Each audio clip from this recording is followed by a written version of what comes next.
ओम नमो आदेश आदेश आदेश सिद्ध गुरुवर योगेश्वरो और सभी गुरुवर के चरणों को आदेश आदेश। आज आपण इथं अखिल भारतीय श्री क्षेत्र रघुनाथ झुंडी भेग 12 पंथ कालभैरव देवस्थान नापावाडी गुरु गोरक्षनाथ आखाडा इथं आलेलो आहोत। आणि इथल्या देवाचं जे मोठं महात्म्य आहे, हे देवस्थान 800 वर्षापूर्वीचं आहे। आणि इथं पुणतांबा ही तांब्या पितळाची नगरी होती। तेव्हा विक्रमदत्त हा राजा होता आणि भर्तरीनाथ हे त्यांचे बंधू होते। मग विक्रमदत्त राजांनी भर्तरीनाथांना 900 एकर जागा दान दिलेली। पुढे तामपत्रामध्ये उल्लेख येतो याच्यावाला। आणि हे दर 12 वर्षांनी कुंभमेळा भरतो। तो दर 12 वर्षांनी अखिल भारतीय श्री क्षेत्र नवनाथ झुंडी अनुपान शिलेवर जो कुंभमेळा भरतो नाथ संप्रदायाचा, त्याच्यामधून 2 राजे निवडले जातात। एक राजा मंगलोरसाठी निवडला जातो आणि एक राजा सोनारीसाठी निवडला जातो। दक्षिण कर्नाटककडचा एक राजा जी पात्रतेता घेऊन जातात ते बाबा योगी निर्मलनाथजी घेऊन गेले।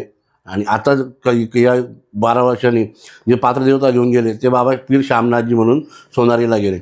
तर हे जे देवस्थान आहे, जसं आपलं खंडोबाचं मुख्य देवस्थान तसं भैरवाचं मुख्य देवस्थान सोनारी। हां, तर मग सोनारीमध्ये आपलं जे कुलदेवता देवस्थान आहे भैरवनाथ बाबा, ते भैरवनाथाचं मुख्य देवस्थान तिथं आहे सोनारीला। हां, आणि सोनारीला देवीनी जोगेश्वरीने कालभैरवनाथा पुढे हात ठेवली होती का या विहिरीला सोन्याचं पाणी काढलं, सोन्याचा वध केला तरच मी तुमच्या संग लग्न करीन।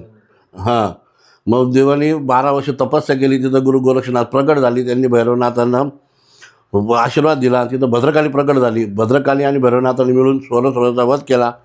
सोन्याच्या विहिरीला पाणीच्या विहिरी जी पाण्याची विहीर होती तिला सोन्याचं पाणी काढून भैरवनाथ जोगेश्वरी लग्न केलं। दर 12 वर्षांनी दर 12 महिन्यांनी तिथं देवीचं आणि भैरवनाथाचं लग्न लागतं चैत्र महिन्यामध्ये। तसं सोनारीला जसं आपल्याकडं घरात लग्न असतं तसं 1 महिना पुरेपासूनच त्या लग्नाचा थाटमाट चालू होतो। हळदीपासून ते येतो चैत्राच्या जे आपली गुढी उभारल्या जाते, त्या चैत्राच्या याच्यापासून गुढीपाड्यापासून तर चैत्र पौर्णिमेपर्यंतचा तो सोहळा चाललेला असतो। आणि 26 तारखेला चैत्राच्या ज्या असतो रथाचा उत्सव असतो, रथोत्सव झाल्यानंतर यात्रा पूर्ण होते आणि त्याच दिवशी आपली इथं नापावाडीची यात्रा असते। पुणतांब्याला बाबा आहे जाधव बाबा म्हणून। मग ते त्यांची सवारी घेऊन येतात, घोडा घेऊन येतो। पहिले घोड्याच्या अंगात येतं, मग बाबाच्या अंगामध्ये स्वारी येते। मग ती स्वारी इथून देवस्थान उठून नापावाडीमध्ये जाते, गावामध्ये जाते। आणि इथं काय काशाबाई तीर्थ आहे, इथून आज बी जे देवस्थान आहे कालभैरवनाथ जोगेश्वरी दर 12 वाजता रात्री आपले जेवढे चांद कासारे झालं, जेवढे भैरवनाथाचे देवस्थान आहे तर पहिले मुख्य देवस्थान इथं आहे। इथं ते येतात, दर्शन करतात आणि जेवढे भैरवनाथचं देवस्थानात त्यांना भेट देऊन पहाटे 3 वाजता वापस देवस्थानावर निघून जातात। अशी त्यांची नृत्यनेम प्रक्रम आहे आणि हे सिद्धांत स्थान आहे। हे जे आपलं जे आज गोरक्षनाथचं आखाडा इथं काही सिद्ध होऊन गेले। जसे बाबा ऑल इंडिया काशीनाथजी झाले, शेरनाथजी झालं, बाबा पीरबद्रीनाथजी झालं, शमशेरनाथजी झालं, असे मोठे मोठे पीर होते। शेरनाथजी होते, असे त्यांच्या जिवंत समाधीत आहे। जसे बाबा अलकनाथजी झाले, बाबा खुशीनाथजी झाले। अशी लोक जे आजच तुम्हाला आम्हाला तर छोटा विषय, पण ते आज बी भूमीमध्ये आपली गुरु महाराजांचे जे सोनाचे शब्द आहे त्या रूपी ते आज बी सेवा करतात। भजन नाथांचं भजन कधीच खंडी होत नाही आणि नाथ कधी मरत नसतात।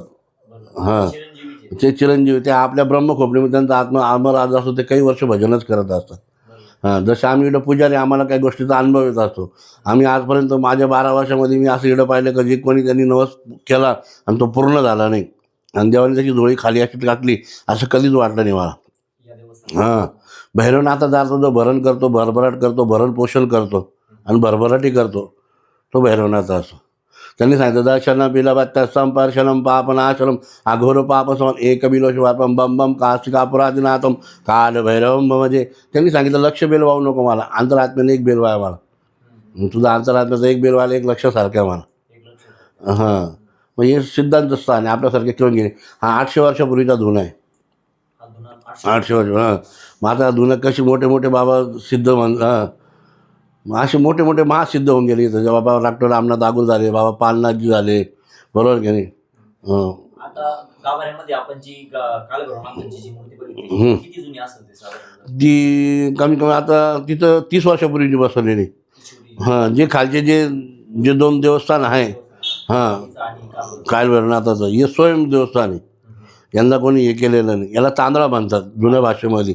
म्हणजे स्वयंभू तांदळा निघालेले मुळताना हां जुने जिकडं पहिले जुनं कोणाचे जर देव हरवले तर तिथं सापडायचे हे सापडायचे बैल सापडायचे का देव ते बैलसुद्धा तो इथं आणून बांधायचे म्हणजे देव आज साक्षात इथं आहे. बरोबर जागृत वाचलं हां कालभैरवनाथांचं. मग त्यांनी नारळ फोडायचे आणि आपले बैल घेऊन जायचे अशी इथली पहिले आख्यायिका. आणि ते पाणी होतं तिथं ज्या ते तीर्थक्षेत्र आहे काशाबाई तिथं त्याच्यामध्ये पाणी होतं गोड पाणी होतं त्याच्यात खरूज नाईटा बाहेरचे काय बाधा दोष वगैरे असायचे त्या पाण्याने आंघोळ घातले ते सर्व मुक्त व्हायचे. त्या बारावं बारावाचं मग ह्या बारावाचं उत्पादन व्हायला पाहिजे यांनी याचा लोकांनी लाभ घेतला पाहिजे. शासनाने याच्याकडे लक्ष दिलं पाहिजे. हां कारण की साधं तीर्थक्षेत्र नाही आहे. हां कारण की आपल्या राहत्या जर नगर राहत्या शिर्डी जिल्ह्यात जर म्हणलं तर प्रथम तीर्थक्षेत्र ते आहे. त्याच्या दुर्लक्षित झाल्यामुळं ते काय झालं पडगडे झालं आणि ते अंधाराच्या याच्यामध्ये छायामध्ये गेलं. हां ती जी 12वी अहिल्यादेवी होळकरांनी बांधली एका रात्रीत बांधलेली काशाबाई तीर्थ म्हणून. एका रात्री बांधली. हां त्याच्यामध्ये पहिले 9 मूर्त्या होत्या त्या सर्व मूर्त्या आता जीर्णोद्धार झाल्या त्या मूर्त्या वर आणल्या आता. त्या बांधून ठेवलेल्या आहेत. आणि ना आता सिद्धभूमी या भूमीसारखी भूमीच नाही. इथले कोणाला साप जरी चावला इथली माती जरी कोणाच्या कपाळाला लावली तरी विष उतरून जातं. जागृत देवस्थान. जागृत देवस्थान इकडं विंचू कोणाला चढत नाही साप कोणाला चढत नाही. बाहेरची काही बाधा असली तरी 5 खेट्या गेल्या तर तरी ती पूर्ण होऊन जाते.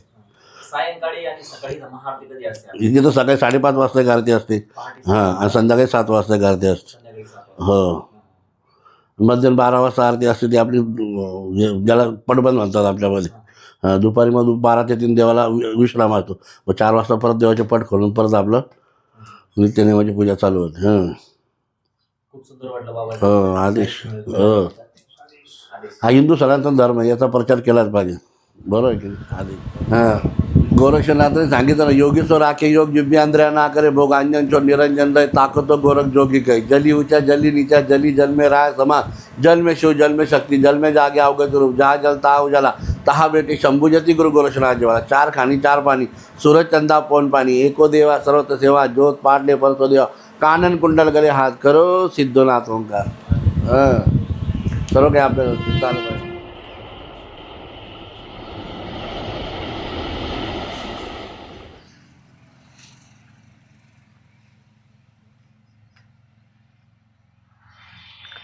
ओम नमो आदेश मित्रांनो, आज आपण पिंपळवाडी रोड येथे पिंपळवाडी पुंतामोर रोडच्या लगतच नपावाडी या गावामध्ये एक प्राचीन कालभैरवनाथांचं मंदिर आहे आणि आपण आज तिथल्या देवस्थानाला आज आपण भेट देतो आहे. तुम्ही बघू शकतात खूप सुंदर आणि प्राचीन अशी परंपरा असलेले हे मंदिर.